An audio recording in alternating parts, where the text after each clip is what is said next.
사랑하는 가족 여러분, 오늘은 우리 하나님께서 우리에게 허락하신 참으로 복되고 좋은 날입니다. 우리 하나님 앞에 마음 정돈하고 예배드리겠습니다. 사도신경으로 우리의 신앙을 하나님 앞에 고백합니다.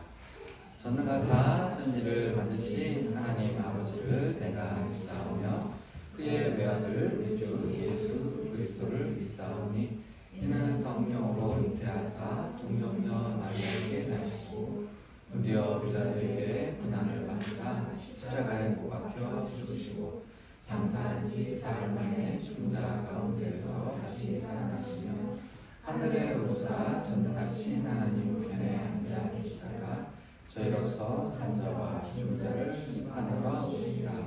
성령을 믿사오며 거룩한 공예와 성도가 서기도하고 죄를 사하여 주시는 것과 몸이 다시 사는 것과 영원히 사는 것을 믿사옵나이다. 아멘.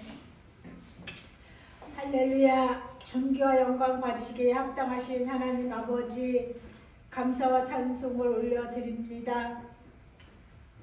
한 주간도 주님의 은혜 안에 거하게 하시다가 이 시간 신령과 진정으로 예배드리게 하신 고맙고 감사합니다. 하나님, 연약하고 부족한 저희들 주님의 보혈로 우리의 심령을 깨끗하게 씻어주시고 이 시간 믿음의 자녀로 살아갈 수 있도록 큰 은혜를 더하여 주옵소서. 이 시간 우리의 믿음을 위해 기도합니다.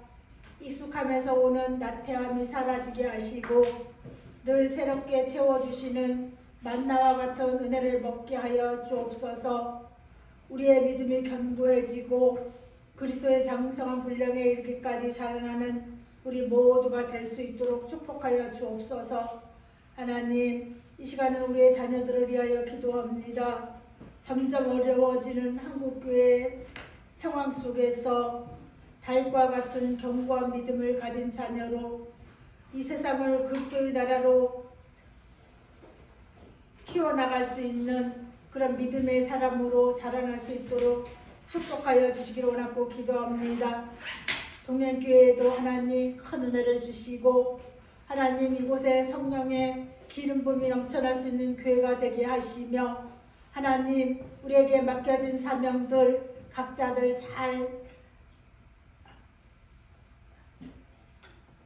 세워나갈 수 있도록 하나님 축복하여 주시기를 원하고 기도합니다. 이 시간 말씀 전하신 전도사님 하나님 강한 손으로 붙잡아 주시고 오늘도 그 말씀을 통해서 모두가 은혜 받는 귀하고 복된 시간 되게 하옵소서. 예수님의 이름으로 감사하며 기도드립니다. 아멘.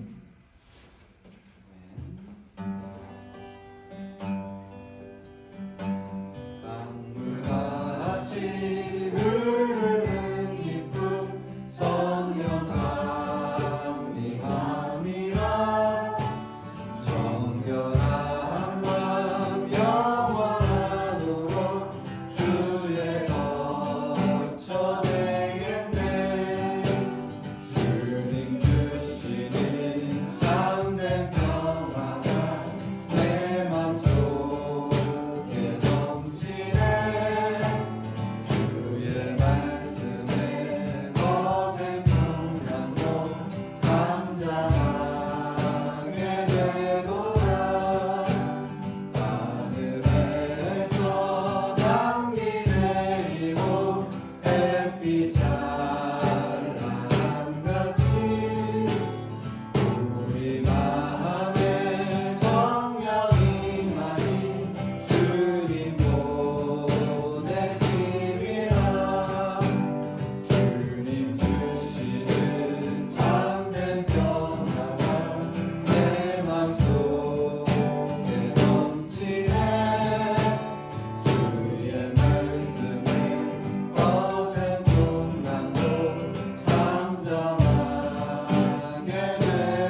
살펴볼 하나님 말씀은 사무엘하 18장 33절 한 절 되겠습니다.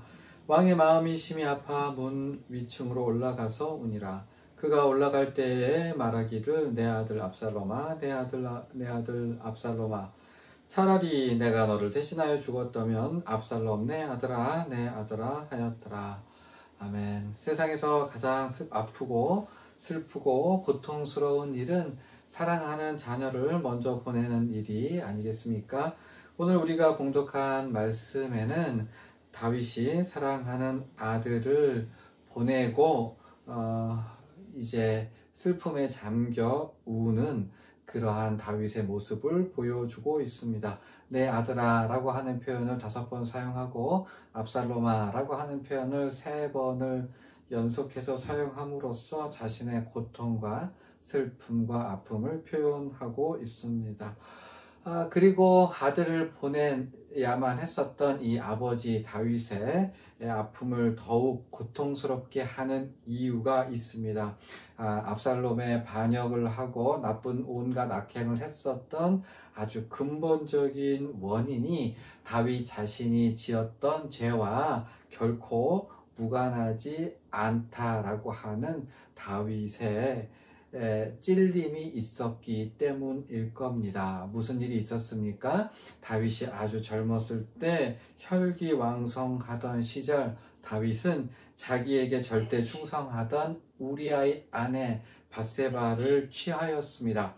그리고 그 아내가 즉 밧세바 부하의 아내가 임신하자 자기로 말미암아 임신한 것을 감추기 위해서 그 충성스러운 부하 우리아를 죽이고 그리고 우리아가 죽은 이후에 뻔뻔하게도 밧세바를 자기의 정식 아내로 삼았었던 거죠.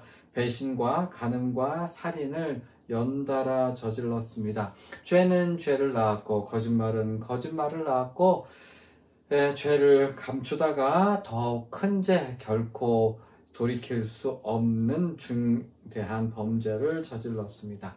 하나님께서는 이를 가만두고 보지 않으셨고요. 선지자 나단을 보내어서 준엄한 심판을 선언하셨으니 2가지로 하나님의 준엄한 심판을 선언하셨습니다. 첫 번째, 너의 집에서 칼이 영영이 떠나지 않을 거다. 2번째, 너의 이웃이 너의 아내들을 대낮에 취하게 될 것이다.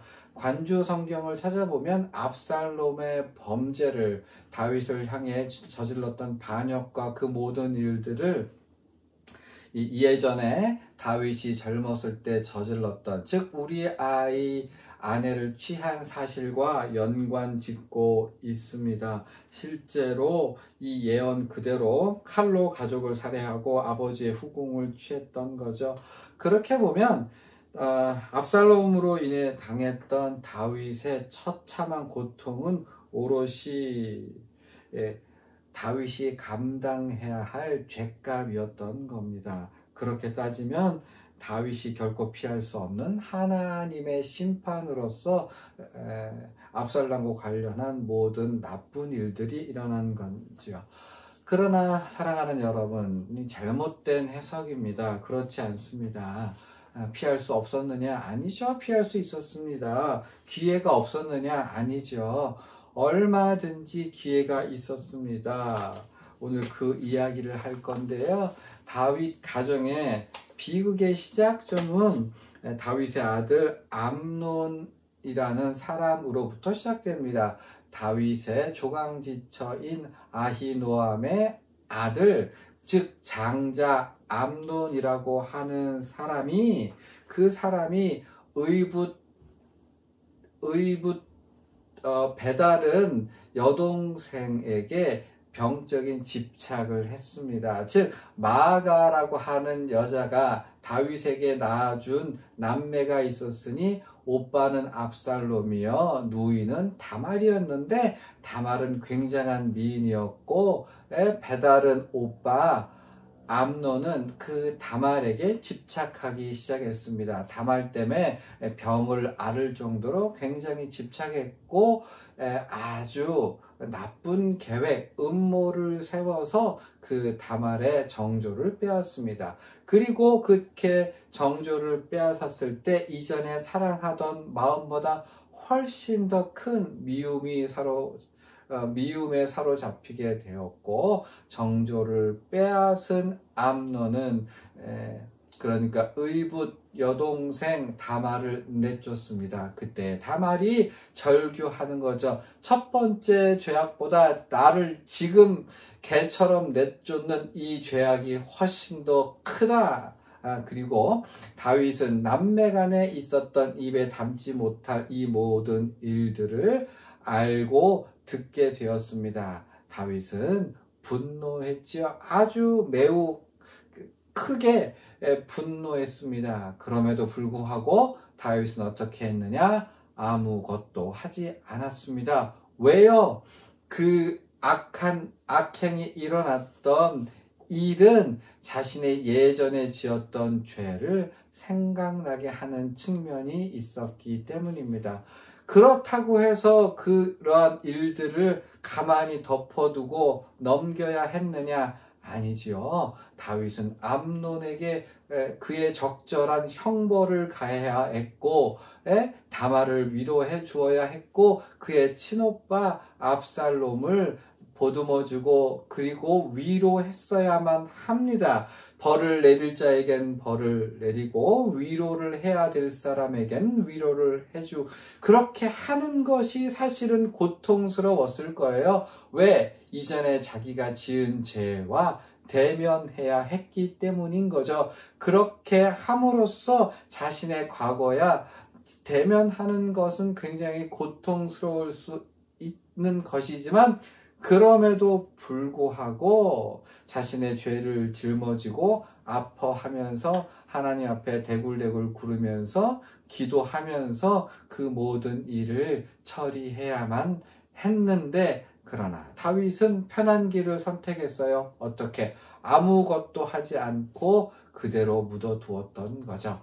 그렇게 묻어두었을 때 어떻게 됐습니까? 만 2년 후에 그때의 원한을 잊지 못했던 압살롬은요, 자기의 이복형 암논을 잔치에 초대하고 잔인하게 칼로 죽이게 됩니다. 형을 살해한 거죠.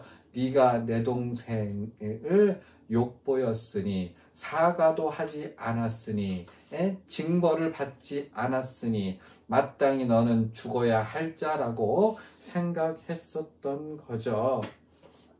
바로 그때에 다윗이 어떻게 했습니까? 신하들과 함께, 모든 가신들과 함께 자기의 장자 암논이 죽은 것을 통곡하여 울었다라고 성경은 보여줍니다. 그러나 어떠한 조치를 했나요? 압살롬을 징벌하거나 또 어떠한 마땅히 해야 할 일들을 하느냐? 아니죠. 그렇게 하지 못했으니, 자기 자신이 잔치에 우리아를 초대해서 먹고 마시고 취하게 만든 다음에, 그리고 결국은 전장터에서 죽도록 만들었었지 않았습니까? 과거의 자신의 모습을 볼 수밖에 없고 대면할 수밖에 없었기 때문인지는 몰라도 마땅히 해야 할 아무 일도 하지 않습니다. 그래서 이 압살롬에게 아무것도 하지 아니하고 그대로 가만히 두었던 관계로, 그가 가만히 두었던 것으로서 문제가 해결되지 아니하고 점점 더 그 불행은 점점 더 커지게 되었던 거죠. 작았던 나무는 이미 감당할 수 없을 정도로 커지게 되었습니다. 물론 그 이후에도 2번이나 기회가 있었지만 다윗은 압살롬에게 마땅히 해야 할 적당한 행동을 하지 못했습니다. 일부로는 그에게 징계를 내려야 했고, 일부로는 하나님의 사랑으로 용서하고 품어주고 같이 대화하고 같이 울어주고, 또한 하나님 앞에서는 자신의 죄악의 문제와 함께 더불어 떼굴떼굴 구르며 은혜를 구해야 했음에도 불구하고 다윗은 그렇게 하지 못했고 만 11년 만에 11년 동안 수많은 최소한 4번, 5번의 기회가 있었음에도 불구하고 가만히 덮어두는 걸로 직면하거나 대면하거나 해결하지 아니하려는 그의 태도 가운데에서 죄악은, 범죄는 감당할 수 없을 정도로 커져서 마침내 압살롬은요, 아버지 다윗을 죽이겠다고 반역의 기치를 들어 올렸고 아버지의 후궁과 더불어 대낮에 아버지의 후궁과 잠자리를 하는 폐영무도한 일을 저지르게 되었던 겁니다. 이 모든 일들 다윗이 피할 수 없었느냐? 아니죠. 자신의 과오와 자신의 어두운 그늘과 대면하지 못했고 그저 넘어간 그 결과는 자기 자신을 가장 고통스럽게 하는 압살롬의 죽음이라는 결과를 맞이하게 된 거죠. 사도 바울은 고린도전서 15장 9절에서 이렇게 고백하고 있습니다. 하나님, 나는 사도 중에 가장 작은 자라. 나는 하나님의 교회를 박해하였으므로 사도라 칭함받기를 감당하지 못할 자니라.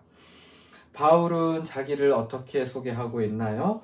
기억하는 것만으로도 고통스러웠을 자신의 악형을 대면하고 현재 자신의 삶을 비추어내고 있습니다. 자기의 정체성을 얘기할 때 자신의 악행을 꺼집어내서 자기의 일부로 인정하고 그것을 고백하고 있습니다. 우리의 과거는 죄를 용서받았다고 없어지거나 사라지지 아니하고 그림자처럼 따라다녀요. 과거만 아니라 우리가 대면하고 싶지 않고 생각하고 싶지 않고 외면하고 싶은 것들이 참으로 많이 있습니다. 우리의 연약한 부분, 잘못하는 부분, 게으른 부분, 누가 그것을 직접 대면하여 문제를 해결하려고 하겠습니까?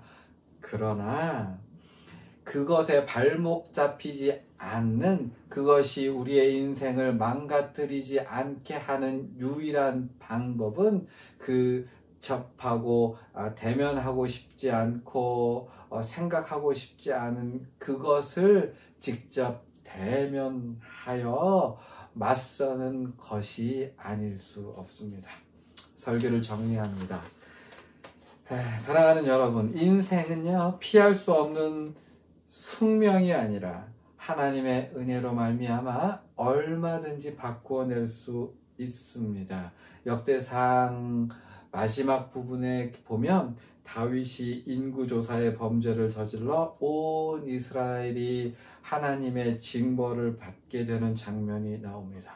이때 다윗은 어떻게 합니까? 어쩔 수 없지 뭐 하나님이 죽이시는데 라고 한 것이 아니라 하나님 앞에서 떼굴떼굴 구릅니다. 하나님, 저를 죽이시고요, 우리 가문을 치시고 이스라엘은 구원하여 주세요 라고 떼굴떼굴 굴렀고, 그렇게 자신의 잘못을 대면하여서 내놓고 그렇게 기도할 때 하나님께서는 다윗의 기도를 들으시고 그렇게 이스라엘을 치시려는 손길을 돌이키십니다.